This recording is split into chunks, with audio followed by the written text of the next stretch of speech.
नमस्कार माझ्या प्रिय बंधू आणि भगिनीनो. महात्मा गांधी जयंती निमित्त मी सौ सरिता रामचंद्र जाधव, सहाय्यक शिक्षिका, राजा शिवाजी विद्यामंदिर, लोकमान्य नगर, ठाणे, महात्मा गांधीजींच्या पवित्र स्मृतीस विनम्र अभिवादन करून गांधीजींच्या तत्त्वज्ञानाची प्रासंगिकता व्यक्त करत आहे. महात्मा गांधी यांनी केवळ भारत देशाच्या सामाजिक, आर्थिक, राजकीय व शैक्षणिक विकासासाठी विलक्षण असे कार्य केले नसून संपूर्ण विश्वाच्या कल्याणासाठी क्रांतिकारी योगदान दिले. 2 ऑक्टोबर 1869 रोजी गुजरात राज्यातील पोरबंदर या खेड्यात जन्मलेली ही विभूती संपूर्ण जगाला महात्मा गांधी म्हणून परिचित झाली. मँचेस्टर गार्डियनने त्यांचे वर्णन राजकारण्यांमधील संत व संतांमधील राजकारणी असे केले. अंगाभोवती एक खादीचा पंचा गुंडाळणाऱ्या गांधींनी संपूर्ण ब्रिटिश राजवट, भारतीय जनता आणि जगातील राष्ट्रांचे लक्ष वेधून घेतले. गांधीजी हे जणू काही एक राजकीय संमोहन तज्ज्ञ होते. गांधीजी राजकारणात पडले असले तरी ते धार्मिक प्रवृत्तीचे होते. दक्षिण आफ्रिकेतील कृष्णवर्णीयांच्या समस्या सोडविण्यासाठी त्यांनी सत्याग्रहाला सुरुवात केली. त्यात जे अनुभव आले ते टिपून ठेवले. तो सत्याग्रहाचा पहिला राजकीय प्रयोग होता. मोठ्या क्षेत्रात मोठ्या ध्येयप्राप्तीकरिता तो करून पाहण्यासाठी गांधीजी भारतात आले. म्हणजेच त्यांचा मूळ पिंड राजकारणी पुरुषाचा नव्हता. जैन आणि बौद्ध धर्मातील तत्त्वज्ञानाचा त्यांच्या विचारांवर प्रभाव दिसतो. विशेषतः अहिंसेची कल्पना त्यांनी प्रामुख्याने या धर्मातील तत्त्वज्ञानातून उचललेली असावी. ख्रिश्चनांच्या बायबलमधील काही गोष्टींचा बराच प्रभाव त्यांच्या विचारांवर झालेला आहे. Father forgive them for they know not what they do या येशूच्या शेवटच्या प्रार्थनेशी अनुरूप अशीच त्यांची शत्रूकडे पाहण्याची दृष्टी आहे. गांधीजींनी त्यांच्या विचारांचे प्रतिपादन हिंद स्वराज्य, माझी आत्मकथा, सत्याचे प्रयोग, नैतिक धर्म, सत्याग्रह, सर्वोदय या स्वलिखित ग्रंथांमधून केले आहे. याशिवाय दक्षिण आफ्रिकेतील इंडियन ओपिनियन, भारतात प्रकाशित होणारे यंग इंडिया, हरिजन नवजीवन, हरिजन सेवक इत्यादी वृत्तपत्रांमधून त्यांच्या तात्विक विचारांचे प्रतिपादन केले. यातूनच त्यांच्या सामाजिक, आर्थिक, राजकीय व शैक्षणिक तत्त्वज्ञानाचा परिचय होतो. महात्मा गांधीजींच्या सामाजिक तत्त्वज्ञानाचा महत्त्वाचा विचार म्हणजे सर्वोदय होय. समाजातील प्रत्येक व्यक्तीत ईश्वर आहे. मानवाची सेवा हीच खरी ईश्वरी सेवा होय.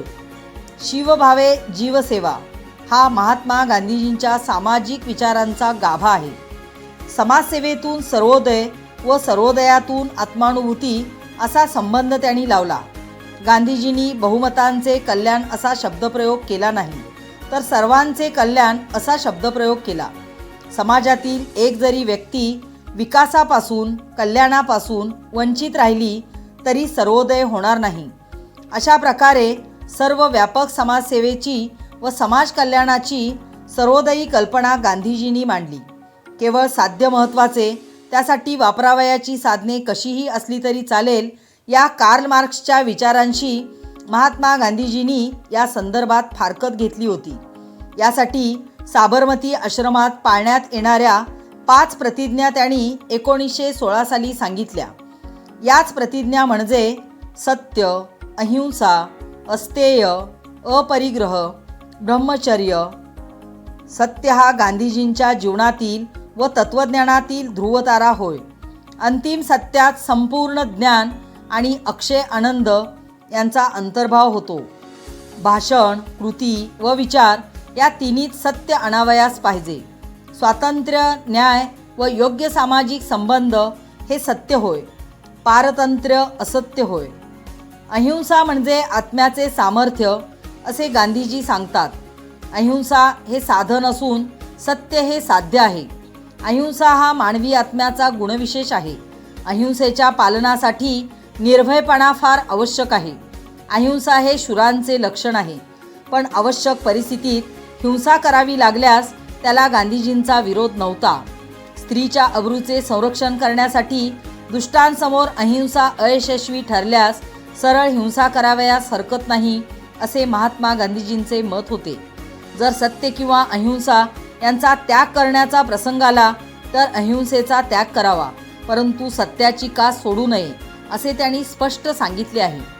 स्वेच्छास्वीकृत दारिद्र्याची कल्पना अपरिग्रहात मांडली आहे. जोपर्यंत शरीर आहे तोपर्यंत ते इतरांच्या सेवेत झिजविणे म्हणजे अपरिग्रह होय. समाजाच्या सहकार्याशिवाय कोणीही संपत्ती जमवू शकत नाही. म्हणून संपत्तीचा स्वार्थासाठी व दुसऱ्यांच्या शोषणासाठी उपयोग करण्याचा नैतिक अधिकार कोणालाच नाही. स्वतःच्या जीवनात गांधीजींनी आपल्या गरजा कमीत कमी केल्या. अहिंसेसाठी फार आवश्यक अशी प्रतिज्ञा म्हणजे ब्रह्मचर्य होय. व्यक्तीचा आपल्या सर्व वासनांवर विचार, शब्द आणि कृती या तिन्हींच्या बाबतीत संपूर्ण ताबा असणे म्हणजे ब्रह्मचर्य. ब्रह्मचर्याच्या पालनाने व्यक्तीच्या वासना प्रवृत्तीचे उदात्तीकरण होत जाऊन अखेर ती संपुष्टात येते. प्रयत्नाने हा मनोनिग्रह प्राप्त होतो. अशा प्रकारे महात्मा गांधीजी 5 प्रतिज्ञा सांगून सत्याग्रहाचा आग्रह धरतात. सत्याग्रह हा क्रांतीचा अभिनव मार्ग आहे. असहकार, सविनय कायदेभंग, आत्मक्लेश, हिजरत, उपोषण, हरताळ, सामाजिक बहिष्कार, निरोधन ही सत्याग्रहाची प्रभावी शस्त्रे असल्याचे महात्मा गांधीजींनी स्पष्ट केलेले आहे.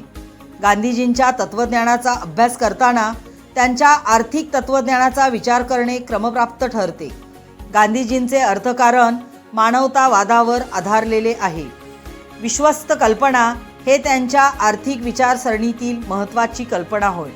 कोणत्याही व्यक्तीजवळ स्वतःच्या गरजेपेक्षा अधिक मालमत्ता असेल तर समाजातील गरीब दुर्बल घटकांच्या कल्याणासाठी संपत्तीचा उपयोग करण्याकरिता त्यांनी त्या मालमत्तेचे विश्वस्त समजून कार्य करावे. महात्मा गांधीजींच्या राजकीय तत्त्वज्ञानाचा अभ्यास करताना त्यांचे राज्यासंबंधीचे विचार अभ्यासणे अगत्याचे ठरते. व्यक्तीचा नैतिक विकास हा त्याच्या आत्मिक इच्छा व आकांक्षा यावर अवलंबून असतो, परंतु राज्यदंडशक्ती व भयाच्या आधारावर व्यक्तीला कायद्याचे पालन करण्यास बाध्य करते. त्यामुळे राज्य हे अनैतिक ठरते. गांधीजींनी राज्याविरोध करण्याचे आणखी एक कारण म्हणजे ते हिंसा व पाशवीबळावर आधारित आहे. राज्य कितीही लोकतंत्रात्मक असले तरी त्याचा आधार सैन्य व पोलीस यांची दंडुकशाही आहे. गांधीजी अहिंसेचे पुजारी असल्यामुळे हिंसेवर उभ्या असणाऱ्या राज्यपद्धती ही सुद्धा गांधीजींसाठी चिंतेचा विषय होता. गांधीजींची नई तालीम किंवा वर्धा शिक्षण योजना ही भारतात फार नावाजलेली गोष्ट होती. 6 ते 14 वर्षे वयोगटातील सर्व मुलांना मोफत व सक्तीचे प्राथमिक शिक्षण देण्यात यावे व प्राथमिक शिक्षण स्वयंपूर्ण व पायाभूत स्वरूपाचे असावे. नवीन अहिंसात्मक समाजव्यवस्था निर्माण करण्याच्या दृष्टीने पायाभूत शिक्षण हे महत्त्वाचे असून ते नवीन पिढीत अहिंसाधिष्ठित मूल्यांची निर्मिती करण्यास उपयुक्त आहे, असे त्यांचे मत होते. त्याला पायाभूत म्हणण्याचे कारण ते जीवनोपयोगी होते. स्वावलंबन हे या शिक्षणाचे वैशिष्ट्य होते. ते मातृभाषेतून देण्यात येईल. जीवनोपयोगी हस्तोद्योग शास्त्रशुद्ध पद्धतीने शिकविण्यात येतील. नैतिक कल्पनांना प्राधान्य राहील. शारीरिक श्रम अध्ययन विषयांशी संलग्न करून अन्नासाठी शारीरिक श्रमाचे महत्त्व मुलांच्या मनावर ठसविण्यात येईल. या शिक्षणातून जे उत्पादन होईल त्यातून शिक्षणाचा खर्च भरून निघेल. गांधीजींनी शिक्षणातील 3 H म्हणजे हँड, हर्ट, हेड यांच्या विकासावर भर दिला. गांधीजींचे शैक्षणिक तत्त्वज्ञान म्हणजेच उद्योगशील आत्मोन्नती, बुद्धिमत्ता यांचा समन्वय होता. आज 21व्या शतकात गांधीजींच्या तत्त्वज्ञानाला व्यावहारिक दृष्टिकोनातून किती महत्त्व आहे. आपल्या वैयक्तिक तसेच सामाजिक जीवनात त्याचा संदर्भ किती उपयुक्त ठरावा हा चर्चेचा विषय असतो. वास्तविकतः आज केवळ भारतातच नव्हे तर संपूर्ण जगाला गांधीजी तत्त्वज्ञानाचा संदर्भ अधिकाधिक उपयुक्त होत चाललेला आहे. नवीन पिढी इतर अनेक गोष्टीच्या जवळ जात असली तरी महात्मा गांधीजींच्या व त्यांच्या तत्वांपासून दूर गेलेली आढळते. अपरिग्रहाची कल्पना आजच्या युगात फारच महत्त्वाची झालेली आहे. स्वतःच्या जीवनात गांधीजींनी विरक्त जीवनाचा स्वीकार केला व आपल्या गरजा कमी केल्या. अपरिग्रहाचा विचार तरुण पिढीसाठी सर्वात मौलिक आहे. विश्वस्त कल्पना ही गांधीजींची आणखी एक देणगी आहे. प्रस्थापित समाजव्यवस्था व अर्थव्यवस्था न मोडता तिलाच समाजहिताच्या दृष्टीने राबवून घेण्याची व न्याय, सामाजिक आणि आर्थिक संबंध प्रस्थापित करण्याची योजना त्यात आहे. वर्ग संघर्षाच्या कल्पनेस हा पर्याय आहे.